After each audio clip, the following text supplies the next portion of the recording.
Actu, résultats, interview, décryptage, équipe de France. Tous les jours, avec le Midi Olympique, c'est le journal de la Coupe du Monde.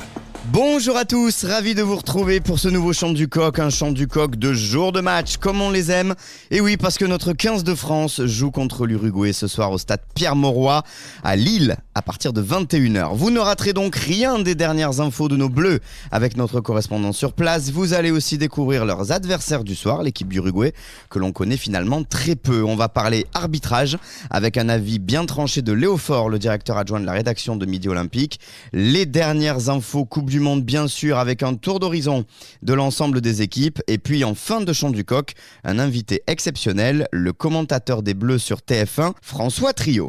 Le Chant du Coq. Analyse, interview, reportage, toute l'actu de l'équipe de France. Et on commence ce Chant du Coq par une rencontre au sommet entre légendes. Écoutez. On suit le rugby, on adore ça, on adore l'équipe de France et puis voilà, les voir gagner comme ça en France, ça me rappelle plein de choses. Donc voilà, longtemps après, mais voilà.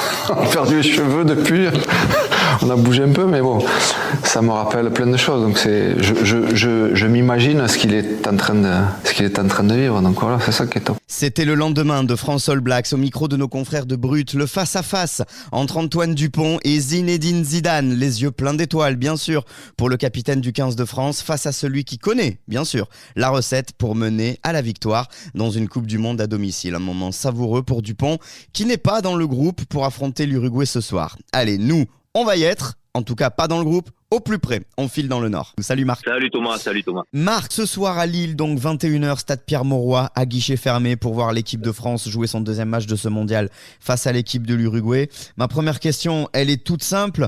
On a parlé déjà de la composition des équipes qui est tombée. On a parlé hier dans le Chant du Coq des 3 titulaires qui étaient déjà là contre les Blacks et qui jouent gros ce soir. Mais autour d'eux, il y a 12 autres joueurs qui, à échelle différente, jouent aussi gros ce soir. Bien sûr. Et déjà, tu vois, on peut imaginer que Sékou Makalou, titulaire ce soir, alors qu'il avait été le grand oublié du match d'ouverture, joue gros face à l'Uruguay. Et il devra d'ailleurs, sur ce match, répondre à ce paradoxe le concernant, qui veut que s'il a souvent été excellent en tant que finisseur, il n'a que rarement brillé quand il a été titularisé par Fabien Galtier et son staff. On peut aussi imaginer que dans la mesure où Gabin Villière n'a pas été transcendant sur le match d'ouverture, tu vois, le jeune Louis Biarré, dont on connaît les cannes incroyables, a peut-être un coup à jouer aussi pour la suite de la compétition s'il brille évidemment contre l'Uruguay ce soir à Lille. Est-ce que tu vois aussi peut-être la hiérarchie être bousculée un petit peu partout sur l'ensemble des lignes? Je pense évidemment à devant, mais aussi peut-être derrière, où malgré le fait qu'il y ait des indéboulonnables, on sait jamais, peut-être que ça peut mettre des points d'interrogation dans la tête du sélectionneur. C'est possible ça ce soir? Moi je crois qu'il y avait vraiment qu'un poste à gratter, c'était celui d'ailier gauche, dans la mesure où je te dis où Gabin Villière n'avait pas vraiment brillé sur le match d'ouverture. C'était vraiment le seul poste où on aurait pu s'attendre à du changement sur les gros matchs de la fin de la première phase contre l'Italie, voire le quart de finale. Pour moi, c'est le seul match, le seul poste, le poste d'ailier gauche qui peut être rediscuté, rebattu par la suite. Parle-nous Marc si tu veux, puisque j'imagine que tu as étudié bien sûr l'adversaire des Bleus que l'on connaît pas ou très mal.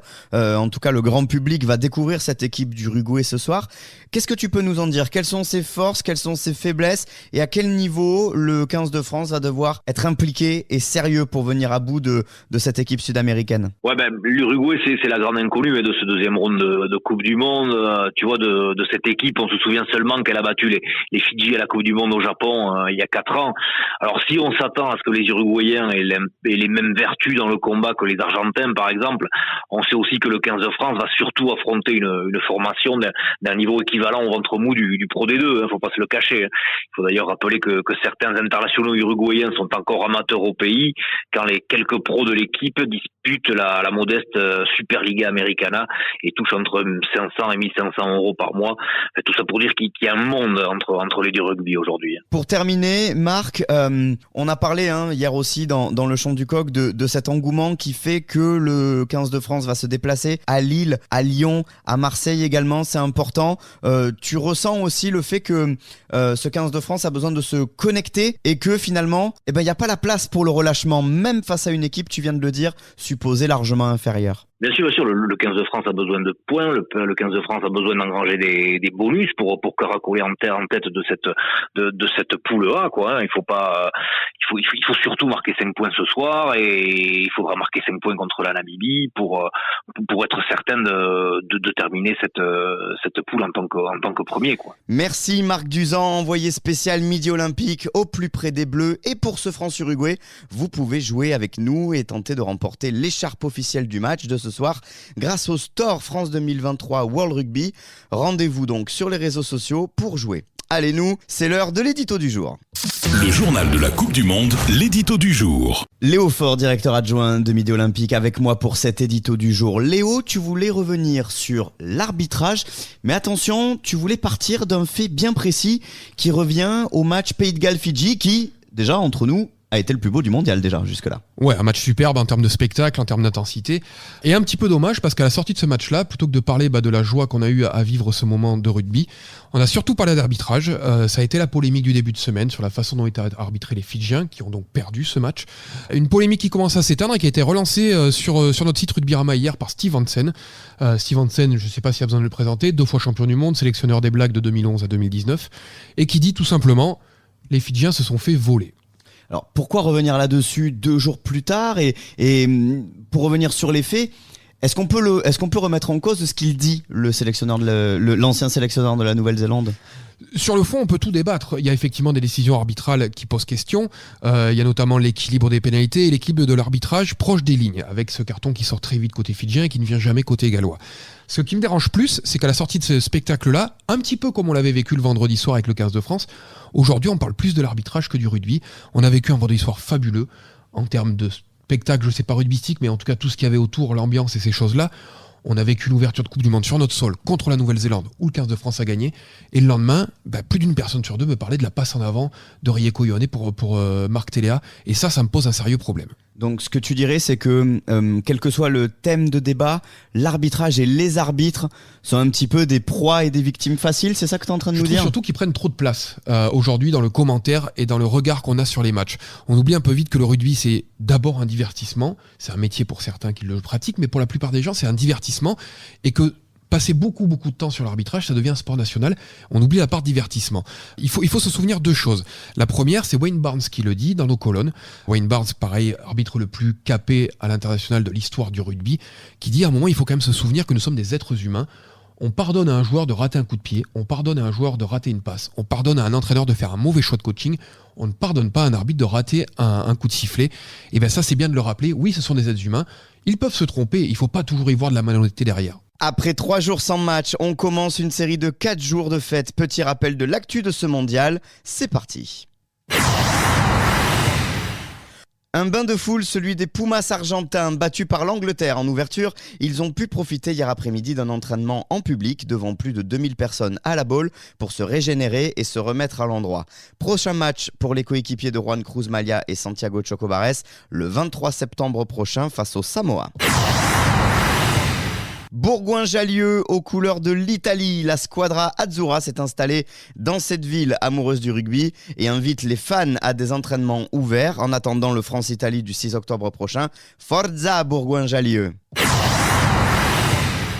Et pour terminer, les compos du match de demain entre les Blacks et la Namibie à Toulouse. Elles sont tombées hier et un peu comme la France, on a fait tourner du côté de la Nouvelle-Zélande. 10 changements, dont les retours de Retallick en 2e ligne, le futur palois Whitelock en première et Mackenzie à l'ouverture. Le capitaine Sam Cane, quant à lui, reste ménagé.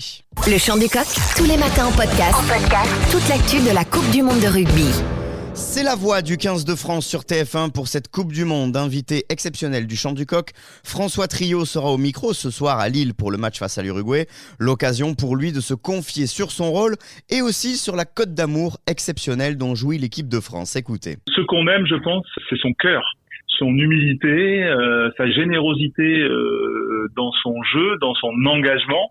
Bon, d'abord, il y a un joueur exceptionnel qui est Antoine Dupont, donc qui est une locomotive, mais surtout, elle fait toujours le dos rond quand ça se passe pas bien, mais elle panique jamais. Et là, elle dégage un truc hyper positif, hyper sain. Et surtout, il n'y a pas eu d'enflammade depuis que le succès est là. qui est fabuleux, je trouve, c'est la simplicité. Voilà, l'image des leaders de cette équipe, hein, Antoine Dupont, Greg Aldrit, Julien Marchand, Gaël Ficou. Ils sont bien, ils sont sains, ils dégagent tellement une forme de solidité et puis de maîtrise. François, on va parler un petit peu de ta Coupe du Monde à toi, de ton expérience personnelle. Comment est-ce qu'on adapte sa manière de transmettre les règles, l'émotion, tout en essayant aussi de toucher tout le monde, aussi bien les néophytes que les puristes de ce sport-là? C'est effectivement